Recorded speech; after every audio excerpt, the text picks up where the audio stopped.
Hello mga Virgings, ako ulit. So, tingnan natin kung ano ang dapat mong malaman. Virgings, para po sa mga hindi makaka-resonate, better luck next time po ah. Para po sa mga makaka-resonate, thank you in advance.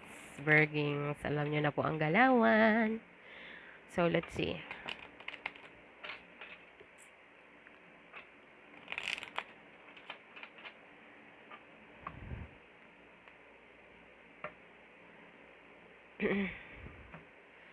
Three cards for my Virgo, please, kung anong dapat malaman.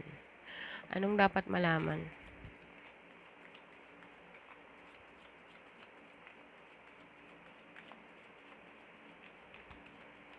Wow, ang tagal. Celtic. Celtic cross. What else? What is this?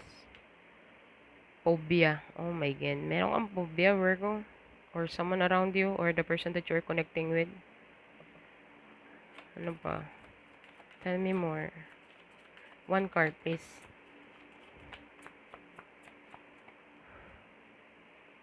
Phobia saan? Ship? Travel? Or seaman ka ba? Or naman ko something with the seaman? Ship? Something with the ships? Or moving forward? Merong may phobia dito. Pero ka-clarify ko each card na ako. Confused din ako. So, Asia. Okay. Around the world, around the world. We'll see. Ano bang susunod sa Asia? Spouse. Oh my goodness. For real? Are you for real? Let's see. Celtic and phobias and ships. So, I have no idea. Wala akong idea, Virging. So, bigyan mo ako ng time para mag-clarify. So, clarify the Celtic cross for the... Celtic lang para. Celtic. Clarify the Celtic for my Virgings, please. Clarify the Celtic.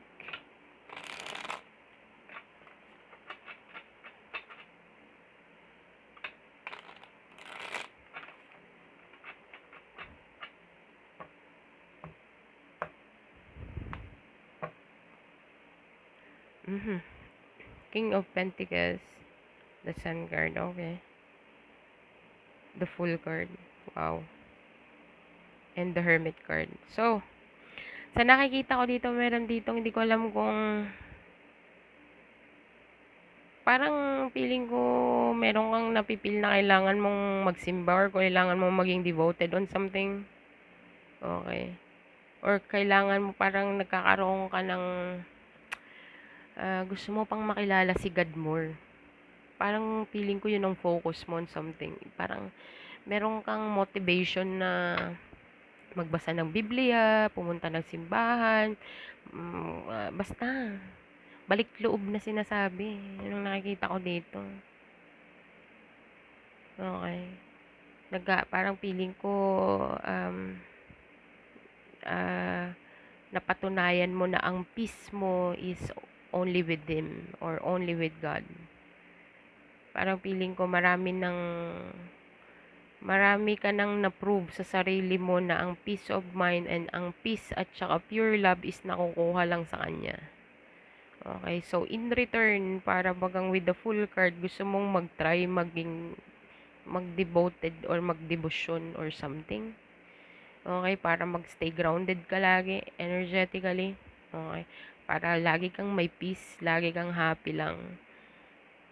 Para bagang meron kang mentality ni dito na ina-isolate ka niya. There is a purpose bakit ka isolated. Okay. That's what I'm getting here, Virgo. There is nothing more.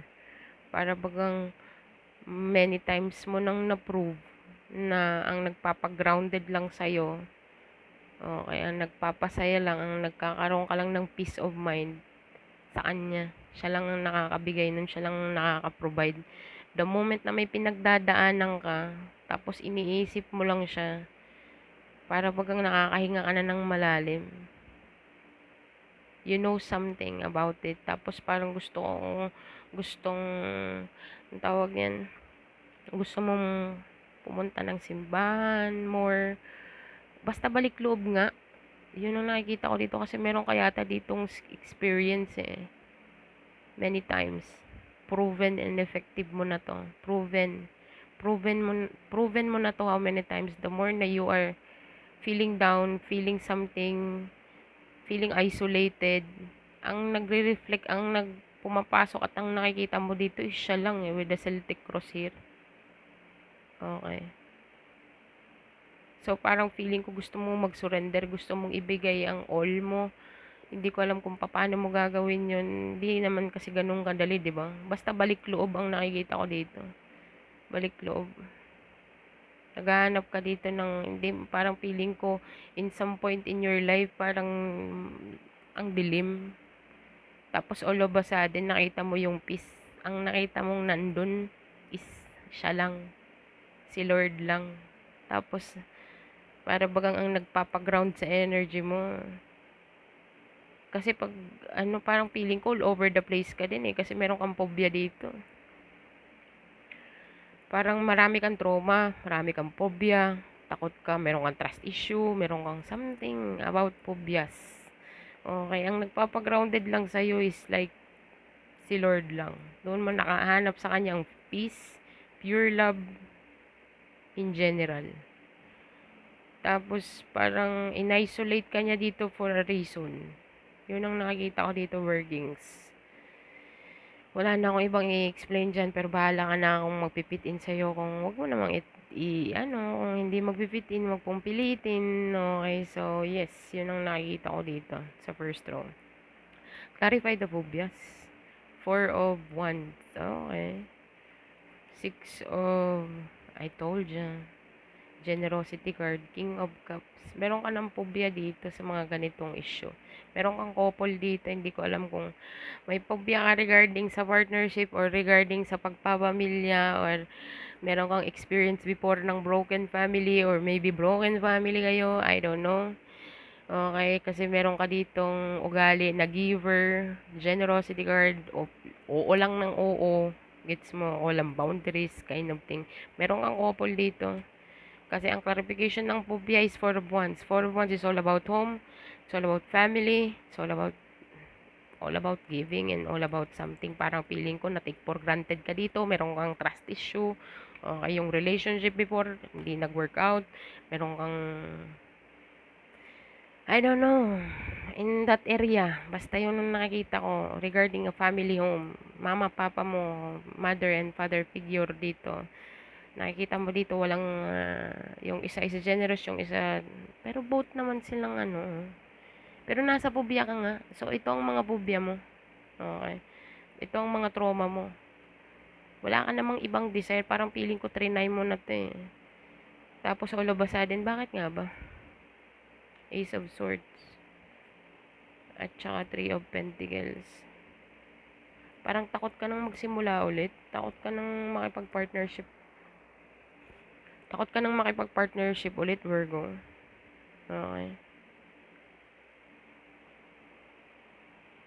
Or kung meron ka mang broken family issue or trust issue, Virgo, I have no idea, pero merong sa ayaw at sa gusto mo, may mga gustong makipag-partnership sa'yo dito, oh. Okay, kung ikaw ang Virgo na married na, at okay naman kayo, make sure mo na hindi matitrigger yung trauma mo before. Okay? Kung sabihin man natin sa pag-girlfriend, boyfriend mo, or may nakalibin ka before bago yung asawa mo. Okay, make sure mo dito na intact and all about is transparency, all about truth. Walang halong kasinungalingan. I-make sure mo yun kung ikaw ang Virgo na married. Pero kung ikaw ang Virgo na single, ito ang phobia mo. Maging vulnerable. Okay. Ito ang phobia mo kasi parang feeling ko ginawa mo na to before. Naging giver ka sa situation, make sure mo na ang foundation is very secure. But all of a sudden, it's not what you think it is. Meron kang trust issue dito. Okay. Or maybe nakikita mo sweet talker or something. Meron ka ditong trust issue regarding sa relationship, Virgo. Okay.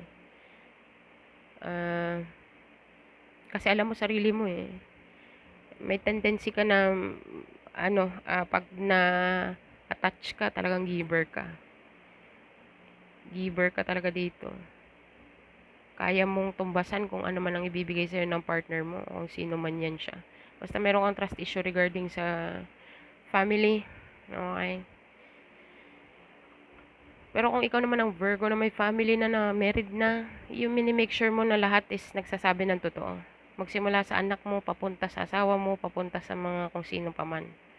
Okay. Tapos, inaano mo, mini-make sure mo na yung foundation nyo is like all give and take, give and take, give and take. Balance. Okay. Tapos, mag-communicate with the Three of Pentacles. Yun ang inaano mo kasi meron kang experience before na trauma. Okay. Yan po.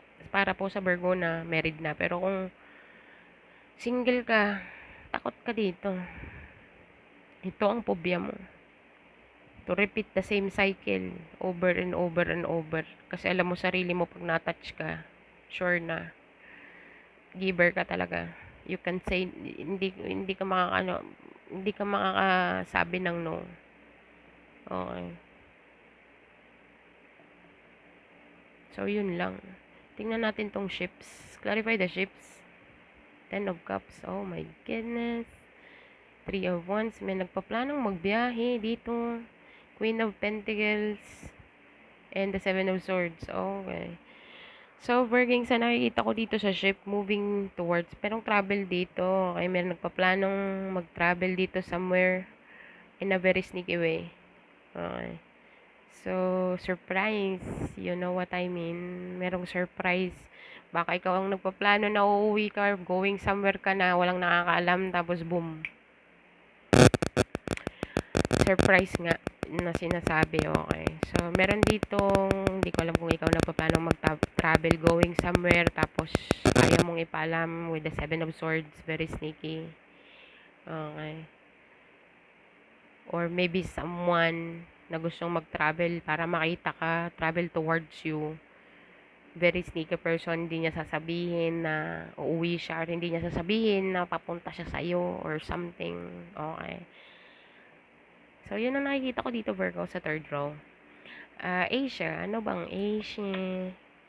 Asia at saka Page of Wands. So, this is a good news regarding sa Asia. O, hindi ko alam kung magta-travel ka sa Asia.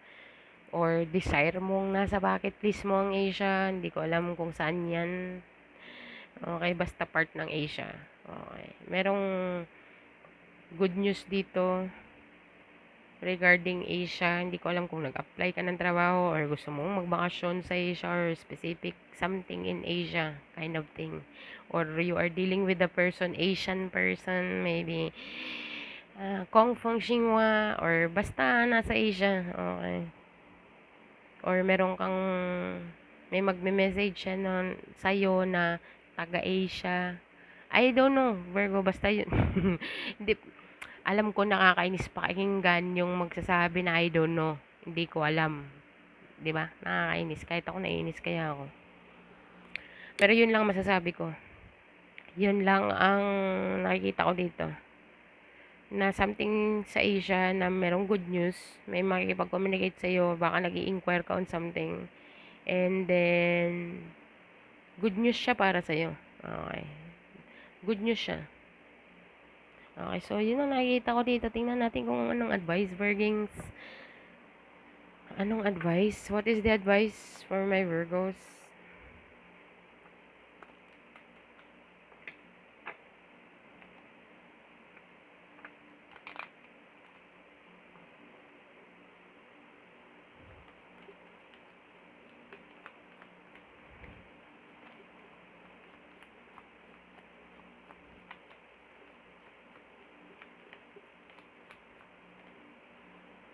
Ano ba yun?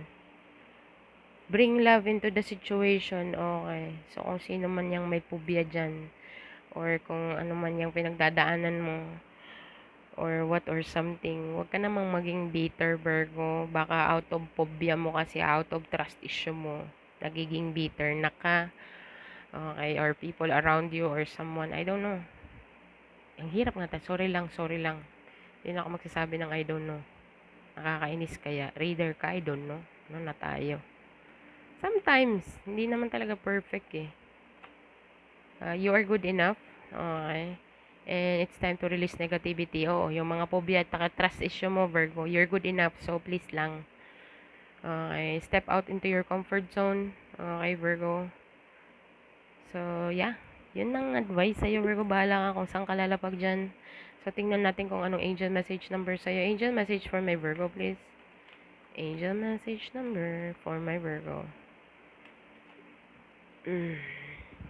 Para po sa hindi makaka-resonate, better luck next time po ah. Para po sa mga makaka-resonate, thank you po in advance. Alam nyo na pong galawan. So, let's see. Joker in the reverse. Parang, ano mo dito nadali mo. Kung sino man tong deceitful energy, spiritually, okay. Naisahan mo siya kasi in the reverse siya, pero in-upright ko lang. Pero just be careful pa rin. Okay. Merong deceiving situation. Okay. Jack, mga middle age, mga 40s maybe. 40s, 30s, ganyan. Na nag-pass away. Isa sa mga guardian angel mo. So, 315. Google mo siya, Virgings. Angel message number 315. So, yes, Virgo, sana po naka-resonate at sana po hindi ko kayo na-confuse. So, yan lang po maihahain ko sa inyo, Virgings. Sana po ay naka-resonate. Better luck next time po para sa mga hindi. So, thank you for being here, Virgo. Thank you for watching and bye for now.